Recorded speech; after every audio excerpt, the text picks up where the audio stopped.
Donc, le document ici dans Illustrator, vous pouvez l'enregistrer et on va passer à un autre. On y reviendra plus tard à celui-là lorsqu'on va étudier la plume, l'outil plume qui, contrairement au crayon et au pinceau, est plutôt utilisé quand on veut faire des formes pures, vraiment super contrôlées.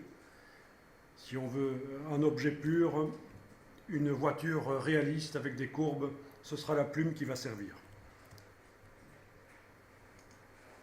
Donc j'enregistre le document Illustrator, je le ferme, et vous allez passer dans Google et vous allez taper ceci dans le champ de recherche.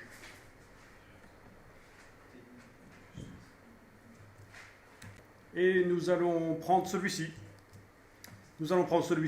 Donc bouton droit de la souris, ouvrir le lien dans un nouvel onglet. En fait, je n'ai pas besoin de vous expliquer, vous faites ce qu'on a fait ce matin pour la voiture.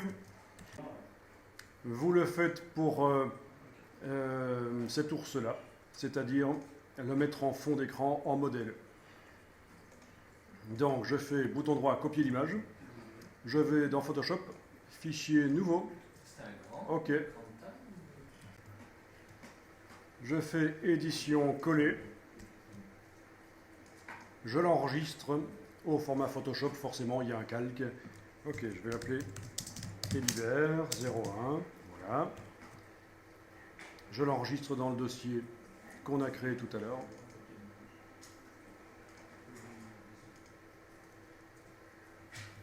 Je vais dans Illustrator. Créer un nouveau document. C'est important, vous n'ouvrez pas directement l'image dans Illustrator, vous créez un nouveau document, sinon vos palettes seront vides. Le nuancier, tout ça sera vide. Et je fais fichier importer. Alors, si je veux, une fois que j'ai cliqué ici sur l'image que je vais importer, si vous voulez, vous pouvez aussi cocher modèle. Donc ça, c'est l'autre manière de faire. On a vu tout à l'heure comment transformer le calque en modèle après avoir importé l'image. Mais vous pouvez aussi cocher directement ici modèle. Et donc là, dès que je vais cliquer sur importer, le calque qui sera là est un calque modèle. Voilà, voilà.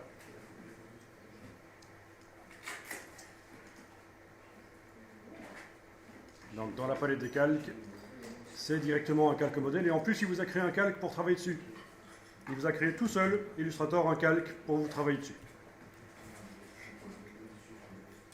Alors, dans ce cas-ci, vous n'allez pas masquer le plan de travail. Donc, vous n'allez pas dans le menu affichage masquer le plan de travail parce que je vais vous expliquer quelque chose que j'ai déjà expliqué à ceux qui ont suivi la formation InDesign, c'est pourquoi, quand on va chercher des images sur le web, elles sont toujours aussi grandes quand on les amène dans InDesign ou dans Illustrator. Alors, tout à l'heure, je vous ai dit qu'on pouvait masquer le plan de travail et travailler sur cette image qui est très grande, sans problème. Le plan de travail ici est format A4, 21 cm en hauteur, 29,7 en largeur dans ce cas-ci, puisque c'est la 4 horizontale. Mais ça peut poser des problèmes, parce que quand on utilise le pinceau, les formes prédéfinies du pinceau, les formes artistiques, elles sont prévues pour un format plus petit que ça. Donc ce qu'on va faire, c'est qu'on va faire en sorte que ici, l'image, quand je l'amène dans Illustrator, elle soit plus petite. Alors ceux qui ont suivi la formation InDesign savent très bien comment on fait. Les autres vont découvrir. Ça se prépare dans Photoshop. Alors dans Photoshop, je vais dans Photoshop. Et quelles sont actuellement les dimensions de cette image et quelle est sa résolution? Je vais aller voir ça dans le menu Image, taille de l'image. Et je vois ici que les dimensions, c'est 91,44 sur 91,44 à une résolution de 72 pixels par pouce. Donc voilà pourquoi elle est si grande quand elle arrive dans Illustrator. Même chose si je l'amenais dans InDesign, le reste est de dimensions-là.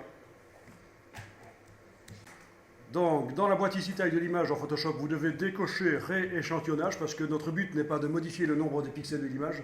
Le nombre de pixels de l'image va toujours rester celui-ci, 2592 sur 2592. Ça n'est pas utile pour nous de multiplier les pixels, ça ne va pas amener du détail. Ou de diviser le nombre de pixels, enlever du détail, on ne veut pas ça, on veut que l'image reste avec ce nombre de pixels-là. Par contre, on veut que quand on l'utilise dans un logiciel de mise en page comme Illustrator ou InDesign, elle soit plus petite en centimètres.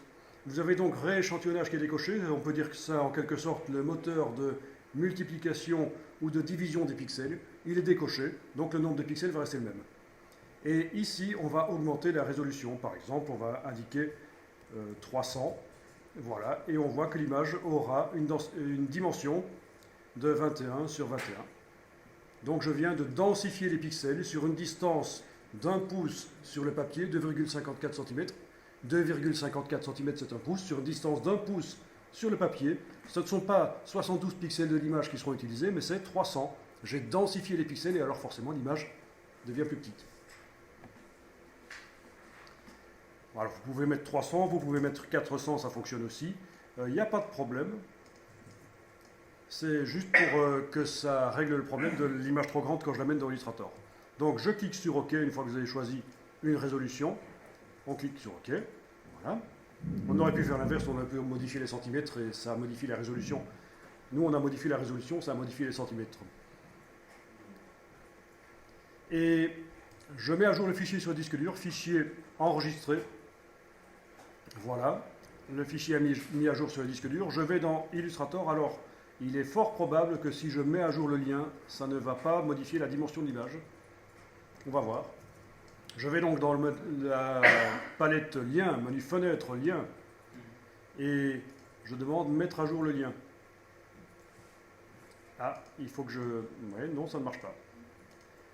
Mettre à jour le lien. Voilà. Je vais quand même retourner dans Photoshop. Oui, ok, il est bien enregistré avec la... Ok. Donc ce que je vais faire, c'était prévu. Ah, voilà, voilà. Ok, oui.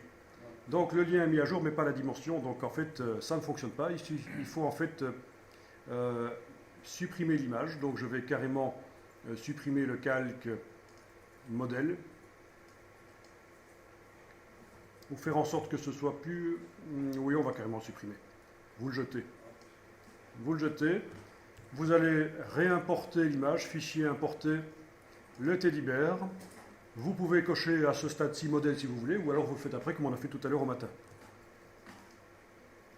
Importer. Et voilà, il est plus petit. Logique. Il n'est pas arrivé au bon endroit. Il est en dehors du plan de travail. Je vais déverrouiller. Ah voilà, je vais le centrer. Voilà, j'ai déverrouillé temporairement le calque modèle. Ok. Donc quand même pratique, ça c'est quelque chose qu'il faut savoir. Pourquoi est-ce que les images du web sont toujours trop grandes? C'est la résolution. C'est une résolution écran. Et on travaille dans un logiciel qui est principalement prévu pour faire des impressions sur papier. Bien qu'on puisse faire des sites web avec Illustrator, il n'y a pas de problème. Hein. Surtout la version 6. Version 5.5 et version 6, on peut faire des sites web avec Illustrator. D'ailleurs, vous avez le même module d'exportation et de découpe des interfaces que celui qu'on trouve dans Photoshop. Enregistré pour le web et les périphériques, c'est la même chose que ce qu'on trouve dans Photoshop. Donc, on peut faire du web avec Illustrator. Donc, ne pensez pas que forcément ce n'est que pour faire des impressions, des illustrations qui seront imprimées. Alors, ce document Illustrator, on va l'enregistrer. Fichier enregistré sous, comme ça l'opération que vous venez de faire ne sera pas perdue.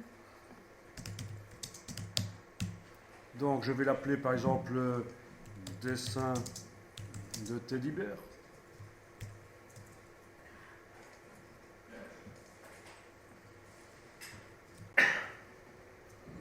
Alors, je vais zoomer. Je vais commencer par exemple par dessiner l'oreille sur le calque. Il faut que je clique sur le calque vraiment parce que si je prends le pinceau ici et que j'essaye de dessiner, il risque d'y avoir un problème. Voilà, il m'indique que pas possible de dessiner au pinceau parce que le calque actuellement activé là n'est pas le bon. Donc je dois activer le calque 1. Si vous n'avez pas de calque 1, c'est que vous n'avez pas coché modèle dans la boîte d'importation, donc il faut créer manuellement le calque 1 en cliquant sur l'icône du bloc de feuilles. Donc là, je travaille sur le calque 1 et l'icône du pinceau est bien visible, il n'y a pas de problème.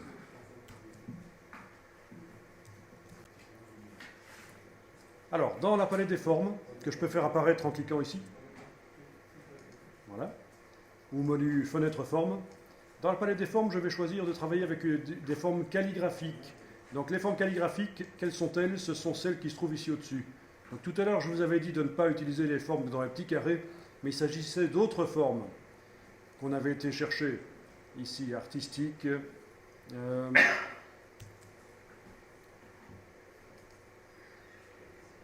Oui, voilà, dans la palette ici, artistique encre, ce sont ici des formes diffuses. Ce ne sont pas des formes artistiques et ce ne sont pas non plus des formes calligraphiques. Donc ne vous inquiétez pas si je suis en train de vous dire que vous pouvez dessiner avec par exemple celle-ci, la deuxième. Ce n'est pas une forme diffuse, c'est une forme calligraphique. Et je vais prendre la tablette et le stylet.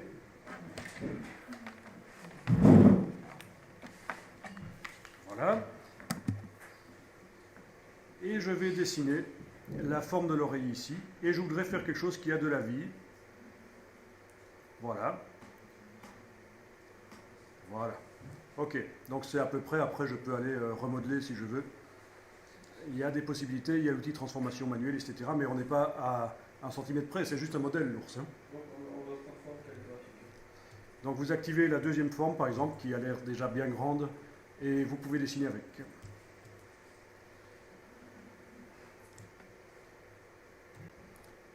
Alors, ce qu'il faut comprendre, c'est que ici, le stylet n'a pas servi à faire varier l'épaisseur du trait. Ce qui donne l'impression que l'épaisseur du trait varie, c'est que j'ai affaire à une forme d'ellipse. Et suivant la direction du trait, ben, le trait est plus ou moins épais. Donc c'est un peu comme la calligraphie asiatique, vous voyez, le pinceau qui n'est pas rond, et suivant la direction du trait, ça me donne des pleins et des déliés. Alors, je n'ai pas la forme sélectionnée, elle n'est pas sélectionnée. Si vous l'avez sélectionnée, vous cliquez avec la flèche noire à côté pour la désélectionner, et on va aller voir les réglages de la forme calligraphique ici que vous avez utilisée. Vous allez double-cliquer sur elle. Et alors, vous allez pouvoir gérer votre dessin en imaginant que vous avez fait tout l'ours. Avec la case aperçu cochée, vous allez pouvoir changer l'orientation. Voilà, vous voyez, assez génial ça. Vous pouvez vraiment choisir l'aspect de dessin qui vous plaît. L'écrasement de la forme. Si vous la voulez ronde, voilà ce que ça donne, mais il n'y a plus de plein et délié. Voilà. Ok.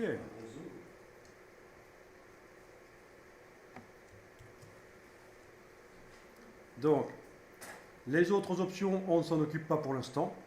Dès que vous cliquez sur OK, Illustrator vous pose la question habituelle. Tiens, il y a des traits qui utilisent cette forme que tu viens de modifier. Qu'est-ce qu'il arrive au trait? Est-ce qu'il reste comme ça, laisser les contours, ou est-ce qu'il se modifie, appliquer au contour? Bon, dans ce cas-ci, je fais appliquer au contour. Donc, bonne question.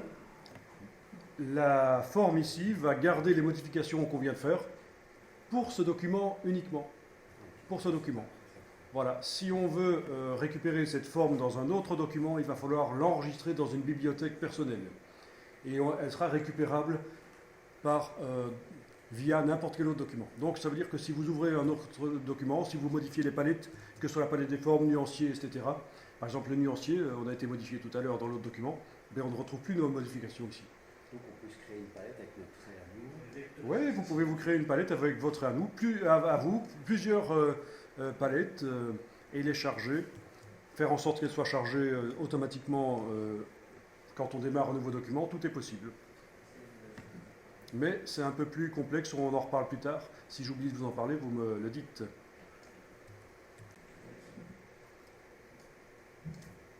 Alors, je vais m'intéresser à l'autre oreille pour maintenant. Et pour l'autre oreille, je vais aller enclencher la prise en compte de la pression du stylet sur la tablette. Et pour ça, je vais aller double-cliquer sur la forme à nouveau.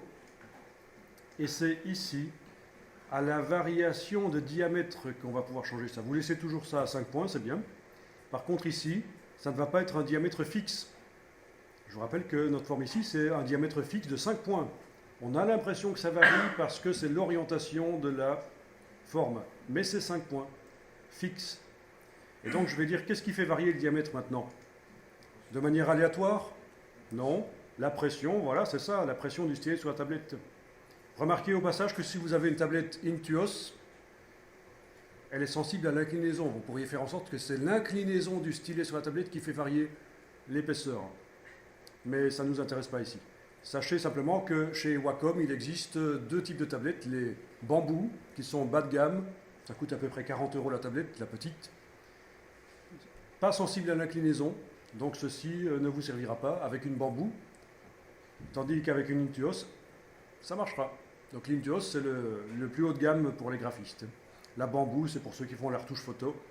Et les graphistes qui sont sans le sou. On ne sait pas choisir les voilà. En même temps, pression et inclinaison. Dans ce cas-ci, non.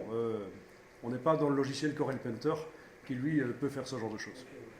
Un logiciel que, d'ailleurs, je vous conseille, qui est assez peu utilisé en Belgique et en France, mais qui est beaucoup plus utilisé dans le nord de l'Europe par les illustrateurs. Corel Painter, c'est un espèce de super Photoshop pour les artistes.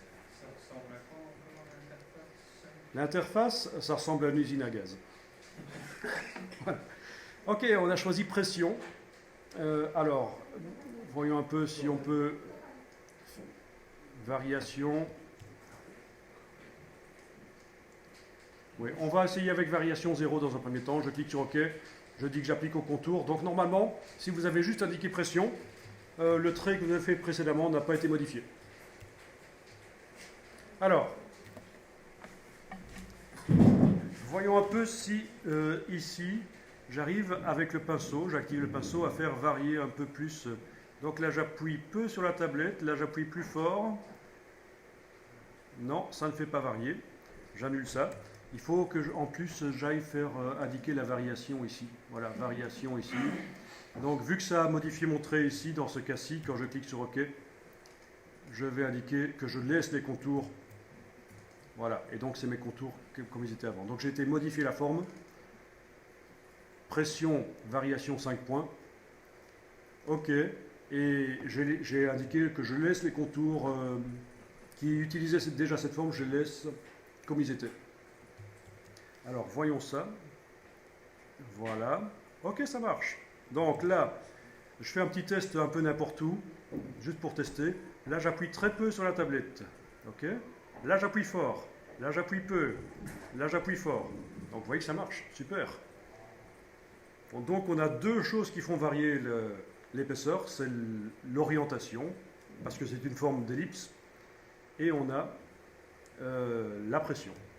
J'annule plusieurs fois. Commande Z plusieurs fois. Et là, je vais faire rapidement mon oreille. Et voilà. Et c'est différent. Vous avez mis combien en variation? J'ai mis 5 points, le maximum. Voilà, voilà.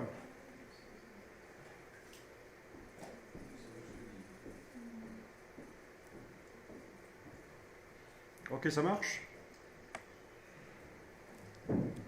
Alors, ce que vous allez faire, vous allez continuer à dessiner rapidement l'ours. En 3 minutes, ça doit être fait sans problème. Mais essayez de faire des formes assez bien fermées quand même. Parce qu'après, je vais vous montrer un système pour colorer les fonds. Nous avons vu un système qui est celui-ci. Ça consiste à sélectionner la forme et en ayant la couleur ici, la case de fond à l'avant-plan, ça consiste à aller dans la palette nuancier, cliquer sur une couleur. Sauf que ça fait des choses bizarres. Vous voyez ce qui se passe? C'est le point extrême du tracé, ici, le point extrême du tracé, qui est relié avec l'autre extrémité, et ça fait une droite. Donc c'est un peu foireux.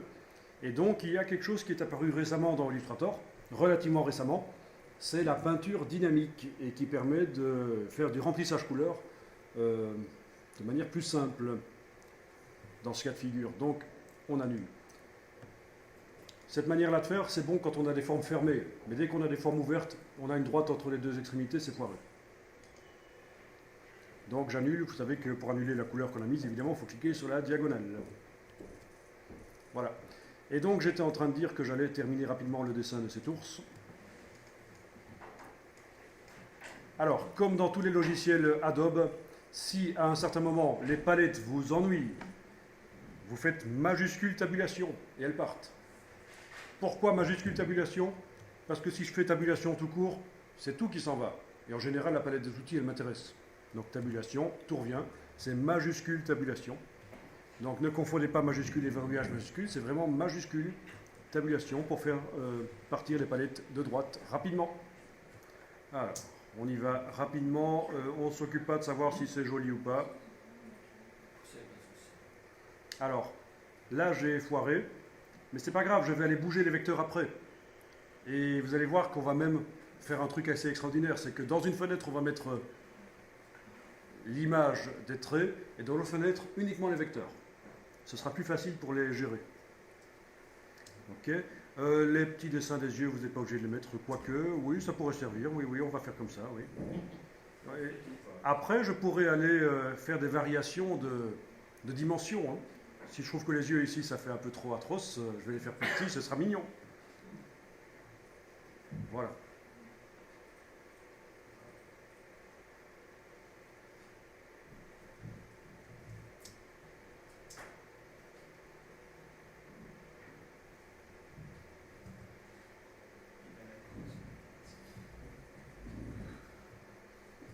Voilà.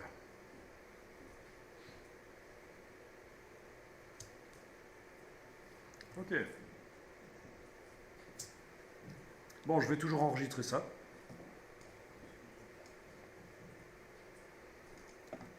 Changer un peu le nom ici, je vais mettre 02. Voilà.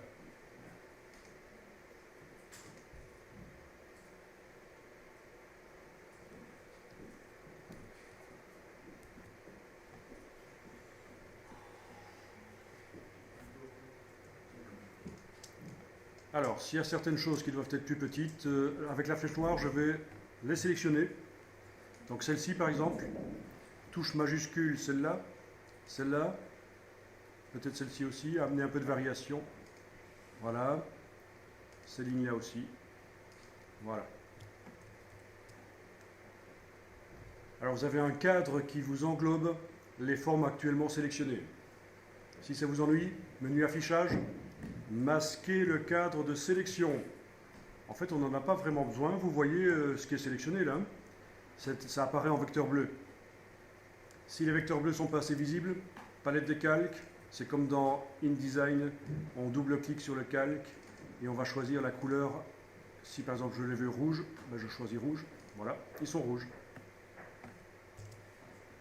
Donc j'ai les intérieurs des oreilles ici qui sont sélectionnés. Les deux yeux, le museau et ceci. Et je vais aller modifier éventuellement la forme. Alors je vous dis tout de suite, normalement quand on fait ça, il faut dupliquer la forme et faire différentes épaisseurs, c'est mieux, avant de dessiner. Mais vous pouvez aussi procéder comme ceci, allez double-cliquer sur la forme, diminuer le diamètre, voilà. Donc je vais le faire passer à 2 par exemple, voilà. Ok. Et dire que je laisse les contours, mais dans ce cas-ci, non, ça ne va pas fonctionner. J'aurais pas dû faire comme ça. Je vais devoir dupliquer la forme absolument, il n'y a pas le choix. Il n'y a pas le choix. Donc j'annule ce que je vais faire. Désolé, petite erreur. Donc quand je double-clique sur la forme, elle est toujours à 5 points. Donc je vais devoir absolument, si je veux des traits différents, je vais devoir dupliquer la forme. Donc voilà ce qu'on va faire, on va dupliquer la forme. Vous allez prendre la forme ici et l'amener sur l'icône du bloc de feuilles. Et vous avez une deuxième forme ici. Ok? Normalement, voyons un peu ça. Oui, c'est bien ce que je disais. Les objets qui étaient sélectionnés utilisent cette nouvelle forme. Si ce n'est pas le cas, vous cliquez à nouveau sur eux avec la touche majuscule pour les activer. Et vous cliquez sur la forme copie, là, celle qui vient de se créer là. Voilà. D'accord? Donc, la plupart des traits de l'ours vont utiliser l'ancienne forme à 5 points. Et ici, ça va utiliser la nouvelle forme. Je double-clique sur elle et je vais diminuer le diamètre. Voilà. Et donc, j'ai des variations comme ça. Je vais mettre 2 par exemple. 2, ok. Voilà. Appliquer au contour, oui.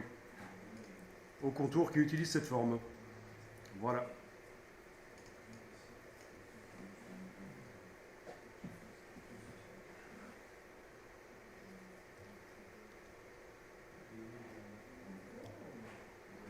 Si ça vous intéresse, vous pouvez même la déplacer pour la mettre à côté de l'autre, si vous voulez. On peut aussi renommer en double-cliquant sur la forme. Donc là, je n'ai aucun objet activé. Je suis simplement... Attention, hein, parce que c'est vrai que si vous avez des objets activés, ici par exemple, j'ai par exemple ça qui est activé, qui utilise cette forme-là. Et si je veux renommer celle-là, je double-clique sur elle, ben forcément ça va appliquer la forme sur les objets qui sont sélectionnés, logique, hein, annuler. Donc faites attention, quand vous allez renommer les formes en double-cliquant sur elles, cliquez à côté de tout avec la flèche noire pour que rien ne soit sélectionné. Donc je double-clique sur la forme, je vais l'appeler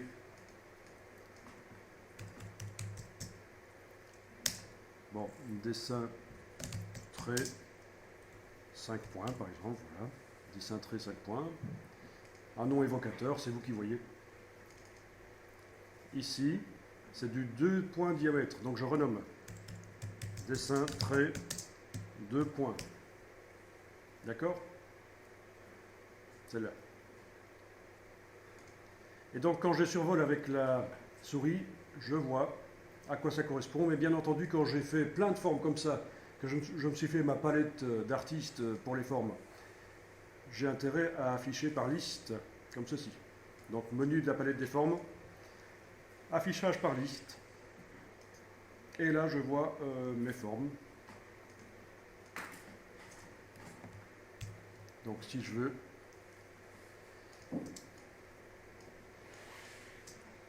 je dessine avec la 5 points, puis je dessine avec le 2 points. Voilà. Bon, c'était juste pour montrer. Vous imaginez que vous pouvez en avoir une dizaine, une quinzaine comme ça si vous voulez.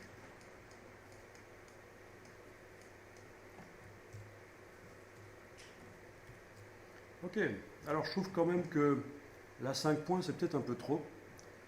Je vais aller double-cliquer sur elle, même sans avoir rien qui est sélectionné, je vais double-cliquer sur elle et je vais voir ce que ça donne avec 4 points peut-être. Ou 3, 4 ce sera mieux. Allez, on va mettre 4 manuellement parce qu'avec le curseur on n'y arrive pas. Touche tabulation, voilà. Ça c'est 4 points au lieu de 5, c'est peut-être un peu moins épais.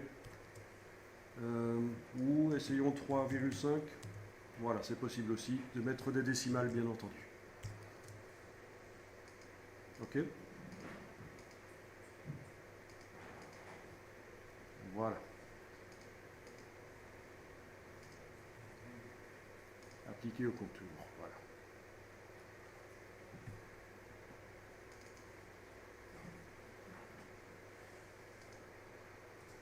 Ok. J'enregistre à nouveau pour garder ça, pour être sûr de ne pas perdre ça. Ah oui, on avait dit qu'on allait afficher en 2 fenêtres. Eh bien, c'est ce qu'on va faire.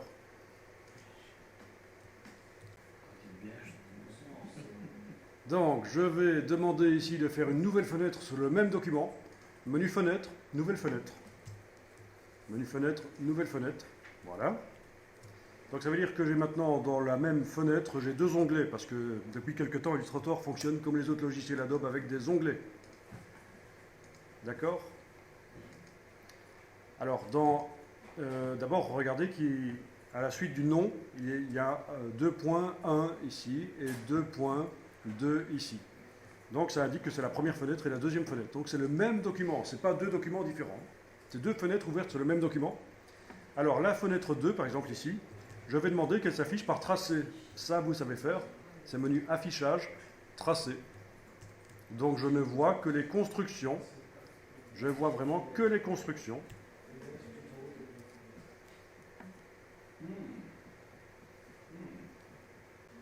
Alors ici, je vais détacher l'onglet pour en faire une fenêtre. Donc je prends le nom, je clique, je garde enfoncé, je bouge.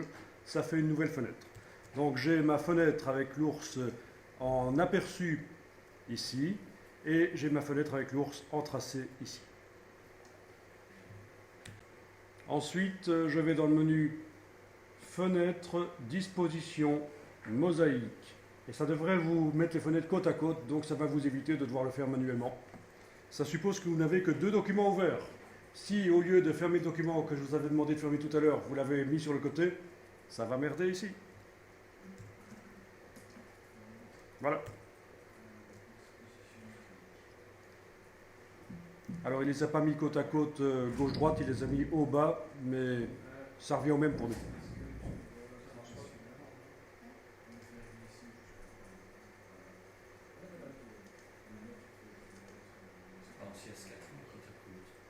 Il est côte à côte dans CS4 ? Bon, bah ici il n'est pas côte à côte, mais ça va quand même fonctionner.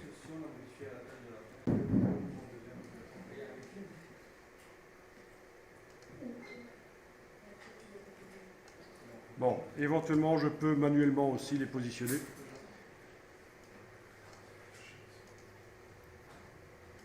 Si je les veux, une à gauche, l'autre à droite.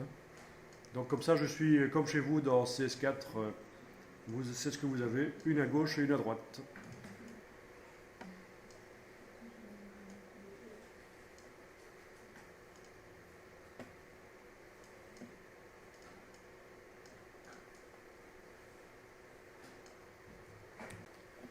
Alors, si je prends la flèche blanche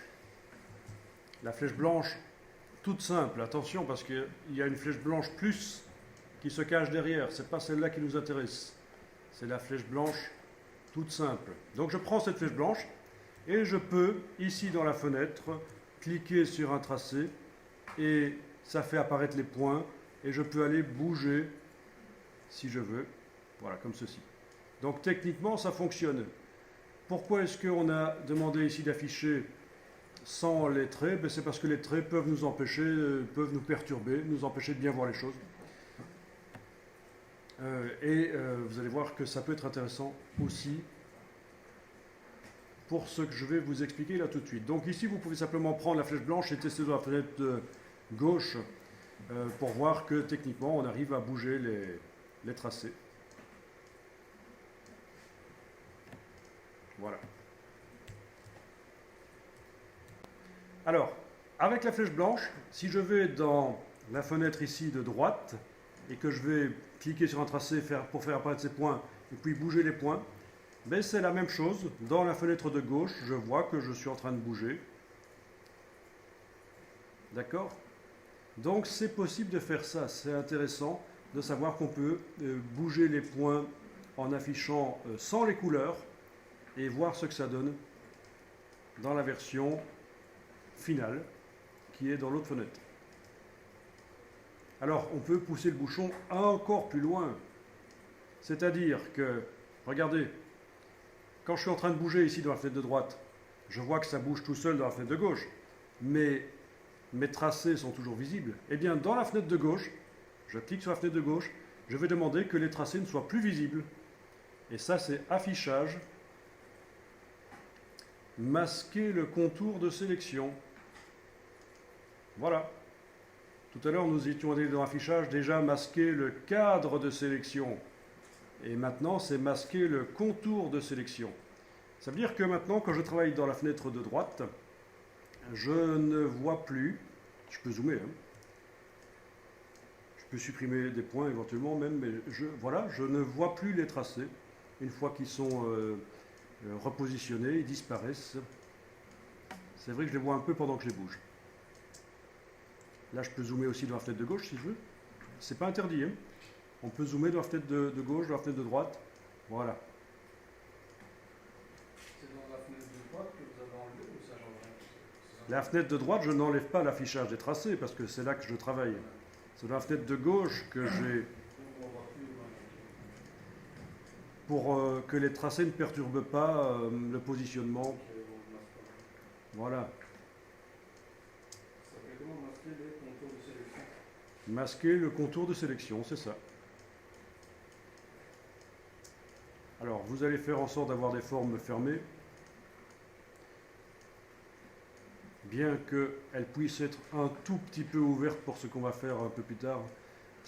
Il y a une tolérance, mais il faut quand même que ce ne soit pas une grande ouverture.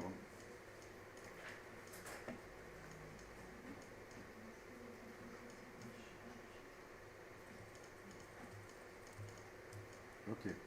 Donc, est-ce que c'est toujours ma bonne forme qui est affichée? Si je sélectionne ces trois choses, là, évidemment je vais les sélectionner là, voilà. Ok. Non, c'est 2 points. Ça doit être 2 points pour ça. pour ça aussi. Voilà. Je ne sais pas, j'ai dû faire une erreur de manipulation, mais pour les yeux et le museau, c'était ma forme 5 points qui était revenue, alors que c'était là 2 points qu'il fallait. Par contre, pour l'intérieur des oreilles, c'est bon. C'est bien à 2 points. Et pour ces lignes-ci aussi.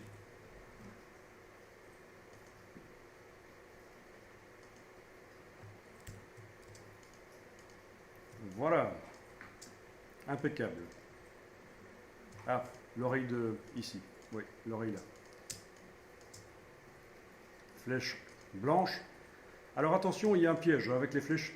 Par exemple, ceci, si je prends la flèche noire, ça me permet de bouger la totalité d'une forme. Logique, hein? Et si je reviens avec la flèche blanche pour modifier un point, ben, après avoir quitté la flèche noire, tous les points sont toujours tous sélectionnés. Donc si j'essaie de bouger un point, ben, ils bougent tous encore. Donc il faut cliquer à côté, puis revenir dessus. Voilà. Alors, je vous dis tout de suite, il y a des gens qui détestent Illustrator parce que par rapport à Photoshop, c'est un peu plus compliqué. C'est un peu plus du chipot. Si vous aimez ça, tant mieux pour vous. Parce que ça veut dire que vous faites partie de ceux qui vont maîtriser Illustrator.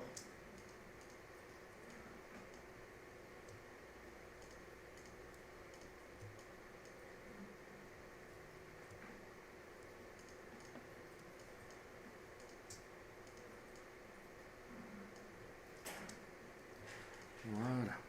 Et le museau.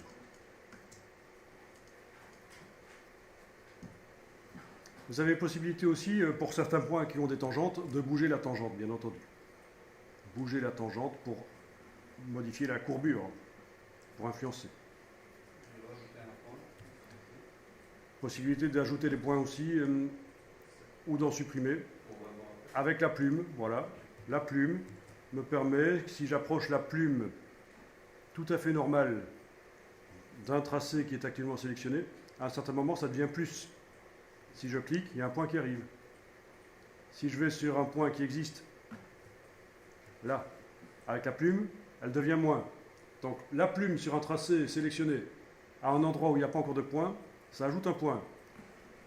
La plume avec un tracé sélectionné à un endroit où il y a déjà un point, ça devient la plume moins pour l'enlever. Attention, ceux-ci ne sont pas des points. Ça c'est pas un point, c'est une poignée de tangente. Ça aussi. Si vous essayez de chipoter avec la plume là, vous allez faire des points qui vont se mettre un peu n'importe où. Donc c'est bien là, le point qui est carré, pas celui qui est rond. Voilà. J'arrive pas à faire les sélections. Les sélections, tu n'arrives pas à faire? Avec la flèche noire ou avec la flèche blanche? La flèche blanche, Dans la partie droite? la partie droite. Bon. Je vais venir voir ça.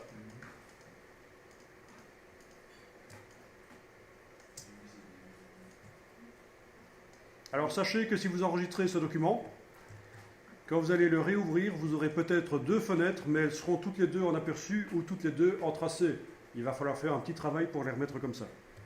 Donc ça ne s'enregistre pas, le positionnement des fenêtres n'est pas enregistré avec le fichier, ni le fait qu'il y en a une en tracé, l'autre en aperçu. Donc j'en vois certains qui ont dessiné la plume avec un trait un peu hésitant. Et donc on a un ours qui est tout tremblotant. Alors, quelque chose qui pourrait être intéressant. D'abord, vous enregistrez le document pour être sûr que ce que vous allez faire maintenant ne va pas faire une super gaffe que vous n'allez pas pouvoir récupérer. Enregistrer le document, c'est toujours sûr, en changeant légèrement l'incrément ici, 0,4 chez moi. Alors, ce que vous pouvez faire, c'est simplifier le tracé. Faire un espèce de lissage du tracé, du dessin. Donc, c'est-à-dire, je sélectionne avec la flèche noire tout. Je peux faire commande A, voilà, tout est sélectionné. Je vous rappelle que chez moi, le calque modèle est verrouillé. Donc, quand je fais commande A sur le Mac, CTRL A sur le PC, tous les tracés se sélectionnent, mais pas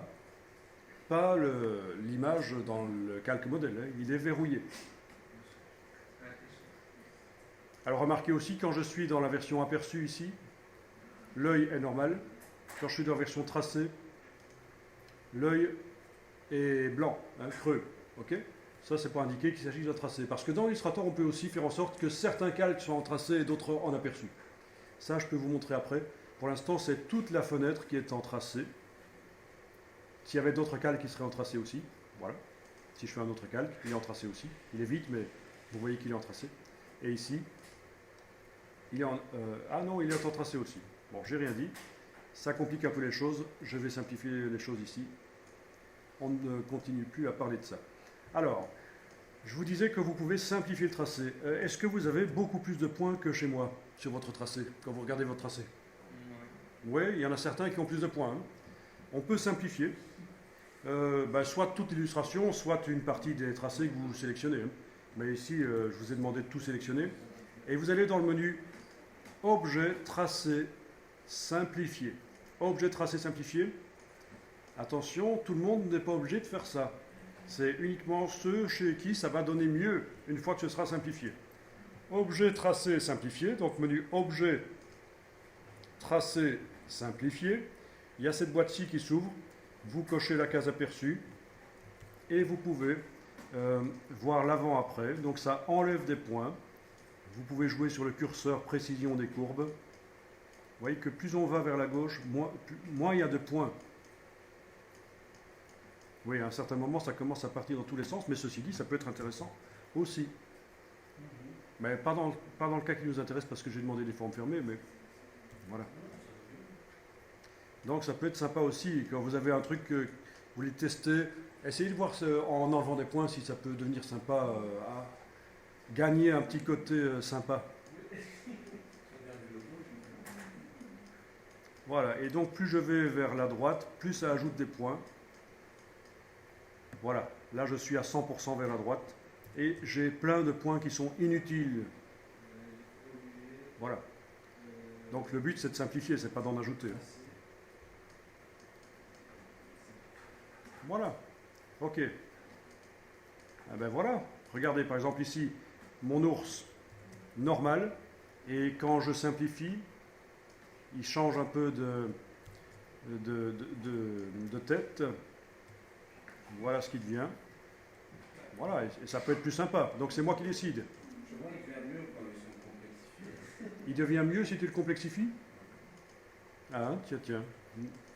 Bah, moi, je vais à droite, quoi. Quand tu vas à droite, il change d'aspect. Ouais, Ah, ok. donc, Ah ben écoute, va vers la droite, c'est parce que tu n'avais sans doute pas beaucoup de points au départ. Parce que normalement, quand on ajoute des points, je l'ai fait ici, 100%, il ne change pas trop d'aspect. Si je coche et je décoche la case aperçue, chez moi, pas de différence. chez moi, la courbure devient mieux. Ok, ben voilà. Donc j'avais vu qu'à 41%, tiens, il devient sympa. Il perd un peu sa petite bouille ici, mais c'est pas grave. Donc, utilisez ce genre de choses comme aide à la création. Ok, voilà, le tracé est modifié. Je vais enregistrer le document sous un autre nom parce que je pourrais changer d'avis et me dire que finalement c'était une mauvaise idée. Donc au moins j'aurai toujours la version 4 si je l'enregistre maintenant en version 5.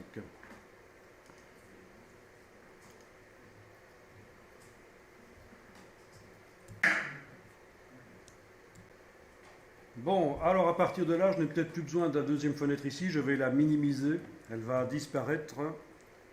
Donc c'est le bouton orange ici, voilà. Elle est toujours là ouverte, quelque part, je la trouve près de la corbeille dans le dock.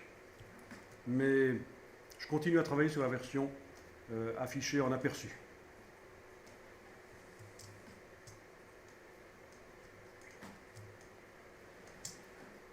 Alors nous avons vu que pour éviter de perdre ce qu'on fait, on a intérêt à régulièrement enregistrer notre document sous un autre nom. En plus de ça, vous pouvez dupliquer les calques. C'est-à-dire que, avant l'opération que je vais faire tout de suite, je vais aller prendre le calque, l'amener sur l'icône du bloc de feuilles. J'obtiens calque 1 copie. Je verrouille le calque 1, j'enlève l'œil. Important, hein, les deux. Verrouiller, enlever l'œil. Et je continue à travailler sur celui-là. Donc vous voyez, l'intérêt, c'est que si je fais une gaffe, ben, j'aurai toujours le calque 1 dans le document. On n'est jamais trop sûr. C'est vrai. Et ça vous permet aussi de faire différentes variantes de l'élément. Je pourrais faire différents ours avec différents réglages, différentes recherches. Ok. Alors, donc, je peux même enlever l'œil en face du modèle, j'ai plus besoin du modèle, voilà. Et je vais coloriser ça. Alors, je sélectionne, alors je ne vois pas mes vecteurs de sélection parce que dans le menu affichage, j'avais demandé de masquer le contour de sélection. Ce serait peut-être intéressant de le faire revenir. Affichage, afficher le contour de sélection. Voilà, donc quand je sélectionne, on le voit. Je vais changer un peu la couleur. Voilà. Ok, donc on voit clairement les vecteurs que je sélectionne. Et je vais faire de tous ces vecteurs un groupe de peinture dynamique, puisque nous avons vu que nous avons des problèmes quand nous essayons de coloriser l'intérieur des formes par la méthode habituelle. Ça foire, parce que ce sont plein de formes ouvertes. Ça fait des choses comme ça. Ok? Bon, ça peut être sympa aussi, ceci dit. Hein, un petit côté infographique comme ça, le côté un peu infographique, ça n'est pas nécessairement inintéressant, mais dans ce cas-ci, on va faire différemment. On va faire un truc plus propre. Alors, vous allez sélectionner tout. Donc, soit avec la flèche noire, vous englobez tout, soit vous faites commande A, en supposant que le calque sur lequel vous êtes en train de travailler est le seul qui n'est pas verrouillé. Les autres sont verrouillés. Et en plus, ils ne sont même pas affichés. Donc, il n'y a aucune chance que les objets qui sont là-dessus soient sélectionnés sur ces deux-là. Et alors, on va aller dans le menu Objet, Peinture dynamique, et on va demander Créer. Alors, avant de faire ça, je vais peut-être vous montrer ceci. Si j'ouvre le calque, actuellement, tous mes tracés sont sous forme de... C'est un objet, quoi. On est d'accord? Ce sont mes tracés qui forment mon ours. Si je vais dans le menu Objet, Peinture dynamique, Créer,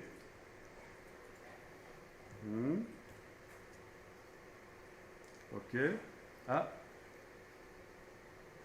Dans ce cas-là, les formes calligraphiques, il a dû les supprimer, mais c'est pas grave parce qu'elles sont toujours dans l'ours d'en dessous. Vous avez tous gardé l'ours d'en dessous. C'est bien, il va nous servir à remettre les formes calligraphiques après. Donc vous voyez que les formes calligraphiques ont disparu. Et à la place de tous les objets, j'ai maintenant un groupe de peinture dynamique. Ils sont tous dans un groupe de peinture dynamique. Il faut tout sélectionner l'objet? Absolument. Tout ce qui doit être colorisé doit être sélectionné. Objet, peinture dynamique, créé. Et dans l'opération, on a perdu nos formes calligraphiques, mais c'est pas grave, on les récupérera parce qu'elles sont sur l'autre calque. D'où l'intérêt d'être prudent. Donc, la peinture dynamique dans Illustrator a été mise au point justement pour simplifier la colorisation des dessins à problème. C'est-à-dire que ce ne sont pas les vecteurs, leur géométrie qui va être prise en compte, c'est l'aspect du dessin tel qu'on le voit sur l'écran. Alors, à partir de là, je vais prendre derrière cet outil-là. Ah, mais vous ne l'avez peut-être pas, vous. Hein, vous êtes dans CS4. En tout cas, il faut que vous trouviez le pot de peinture dynamique qui ressemble à ça. Donc, dans CS5, il est derrière cet outil concepteur de forme. Mais dans CS4, il n'est peut-être pas à cet endroit-là. De toute façon, si vous enfoncez sur le clavier la touche K, il va peut-être arriver. Puisque je vois ici, entre parenthèses, que son raccourci d'outil, la touche, c'est le K. Donc enfoncez la touche K sur le clavier. Vous l'avez trouvé? Avec K, ça marche. Eh ben voilà. Il est au fond, en fait. Bon, à partir de là, quand vous survolez les différentes formes, vous voyez qu'elles vont être colorisées.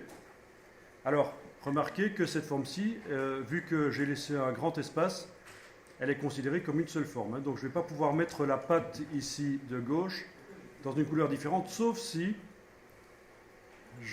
maintenant, avant de faire la peinture dynamique, je vais aller modifier éventuellement les vecteurs. Alors allons-y, je vais tenter ça avec la flèche blanche. Tenter de faire ceci. Voilà. Et si je reviens avec le pot, voilà, dans ce cas-là, j'ai réussi à régler le problème. D'accord ? Il cherche quand même des formes Donc ici, j'ai une forme qui n'est pas fermée et pourtant ça marche parce que le trou n'est pas très grand. Donc pour les formes ouvertes, ça marche. Ici, j'ai une forme ouverte, celle-là. On est d'accord, il y a un trou en bas, mais comme il est petit, pas de problème. C'est quand le trou est trop grand. Ah, il ne faut pas qu'il soit trop grand. Il y a un réglage quand on double-clique sur le pot de peinture. Il y a un réglage qui n'est pas là. En fait, c'est non, c'est pardon, pas double-clic sur le pot de peinture, c'est menu objet, peinture dynamique, option d'espace. Mais ça, vous n'avez même pas besoin d'aller chipoter. Dans objet, peinture dynamique, option d'espace, je vous montre simplement ici que on peut régler les espaces. Limite, est-ce qu'il est plus tolérant aux grands espaces ou pas? Mais même si vous mettez grand espace, attention, hein, ce n'est pas des très très grands espaces. Il faudra quand même bouger les vecteurs parfois. Alors ici, visiblement, pour l'oreille, il n'est pas détecté. Hein, donc je vais devoir absolument, avec la flèche blanche, aller cliquer à côté, prendre un point, le bouger. Ça c'est logique, hein, c'était prévisible. Voilà. Donc, pot de peinture dynamique, voilà, j'ai une forme là, une là, une là. Donc, parfait. Alors, la couleur, je choisis la couleur dans le nuancier et je clique et elle est appliquée. Voilà, donc je vais peut-être prendre couleur ours ici, voilà. Un brun clair là, un brun clair là. C'est amusant ça, hein. Franchement, un enfant pourrait faire ça. Hein. Et oui, c'est frustrant, je sais. Voilà. Et vous pouvez faire des tests rapidement. Créer vos couleurs aussi, bien entendu.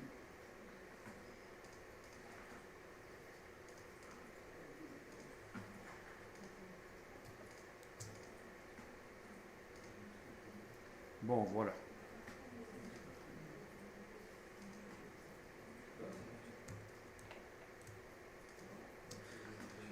Parfois, il y a besoin de zoomer pour que ça remplisse vraiment les formes petites. Ok. Bon. En fait, donc il faut savoir que dans Illustrator, vous n'êtes pas obligé d'avoir les bonnes couleurs dès le départ, parce que Illustrator a plein d'outils pour transformer les couleurs après. Donc, on s'en fait pas trop si les couleurs ne sont pas justes, du moment qu'au niveau des équilibres de lumière, peut-être c'est quand même pas trop mauvais. Alors, nous avons dans la palette nuancier un motif. Les motifs, c'est mieux si on les crée soi-même, évidemment. Donc, je vais peut-être remettre la palette nuancier en vignette un peu plus grande, parce que là, je ne vois vraiment pas à quoi ressemble ce motif. Là non plus. Affichage par grande vignette. Donc, menu de la palette nuancier, affichage par grande vignette. Voilà. Ben tiens, on dirait que ce sont des espèces de masques africains ou des poissons, je ne sais pas trop. Donc, je viens de cliquer là-dessus. Et je peux également appliquer des motifs avec le pot de peinture. Voilà. Donc, c'est tout à fait possible. Alors, les dégradés, est-ce que c'est possible? Également, oui. Mais c'est moche.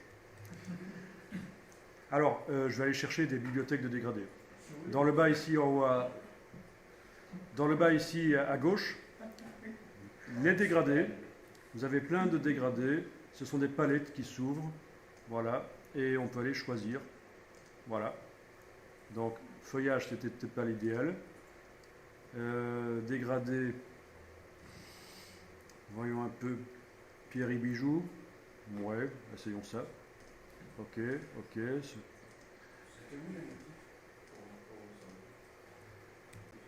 Donc une fois que le dégradé est appliqué, est-ce que ça va être possible de faire comme on a fait la fois passée avec l'outil dégradé? Je ne suis pas sûr. Ça le fait pour les deux en même temps. Voilà, il considère que c'est les deux en même temps. En fait, les dégradés, il faudrait les mettre plus tard. Il vaudrait mieux les mettre plus tard. Une fois que la forme peinture dynamique, une fois que le groupe de peinture dynamique sera décomposé. Mais ça, vous ne savez pas encore ce que ça veut dire, décomposer quelque chose dans Illustrator. Donc, dans ce cas-ci, les dégradés, il vaut mieux pas les gérer au niveau de la peinture dynamique. Donc, je vais revenir en arrière plusieurs fois, commande Z. Même chose pour les motifs, ce sera plus facile après. Voilà.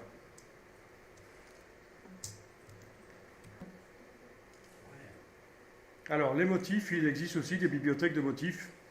Mais sachez qu'on en trouve plein sur Internet et parfois des motifs gratuits. Vous savez comment on peut rajouter des Vous voulez que je vous montre comment on ajoute des motifs qui viennent d'Internet? des formes de pinceaux.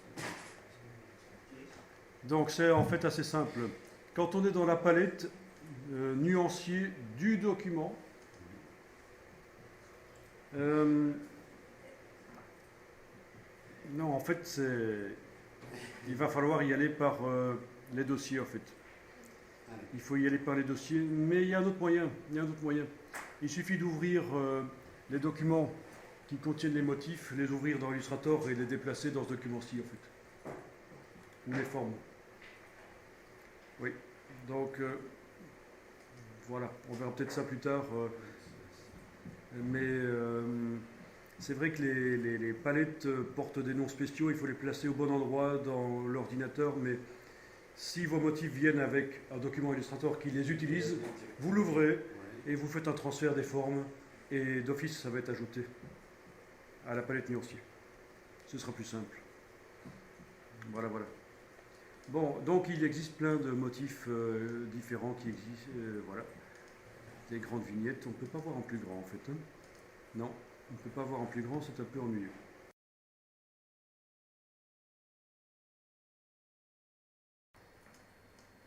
Donc, une chose qu'on va faire ici, c'est supprimer les traits noirs qui sont autour de toutes les formes. Donc, sur le calque qui contient la peinture dynamique, les autres étant verrouillés, je vous rappelle, je vais sélectionner tout.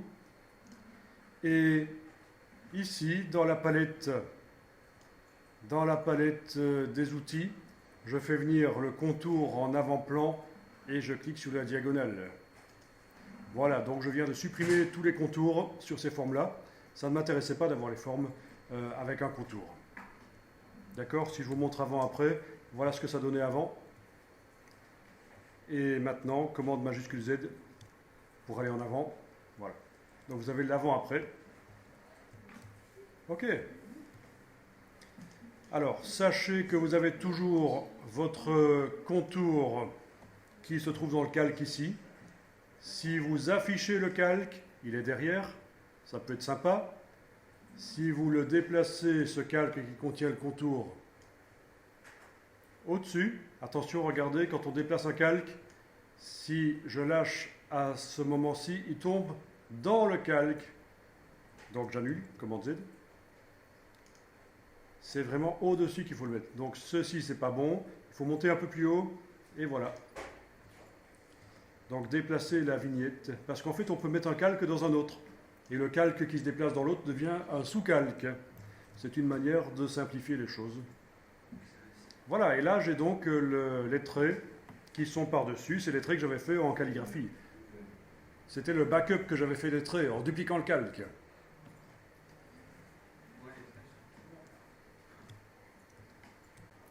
Voilà, je peux déverrouiller le calque du dessus, je peux même ici verrouiller ensuite l'autre. Oui, attention, verrouillons. Hein. Si je veux modifier que les traits, je verrouille le calque qui contient la peinture dynamique. Donc on va jouer beaucoup avec les verrous. Je sélectionne le tout, en englobant avec la flèche noire par exemple, et je peux aller pour les traits choisir une autre couleur, parce que noir c'est un peu dur. Hein. Je peux aller choisir un brun. Voilà. OK. Pour bien voir ce que je fais, je peux temporairement, affichage, masquer le contour de sélection. Ça veut dire que les formes sont toujours sélectionnées, mais je ne vois plus les vecteurs par-dessus, donc c'est bien. Donc faites des tests, créez des couleurs si nécessaire, et c'est vous qui choisissez l'aspect que vous voulez finalement. OK. Même blanc, ça peut parfois donner bien, mais pas tellement dans ce cas-ci, mais ça sépare les formes évidemment.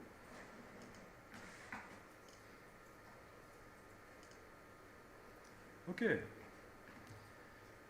J'enregistre.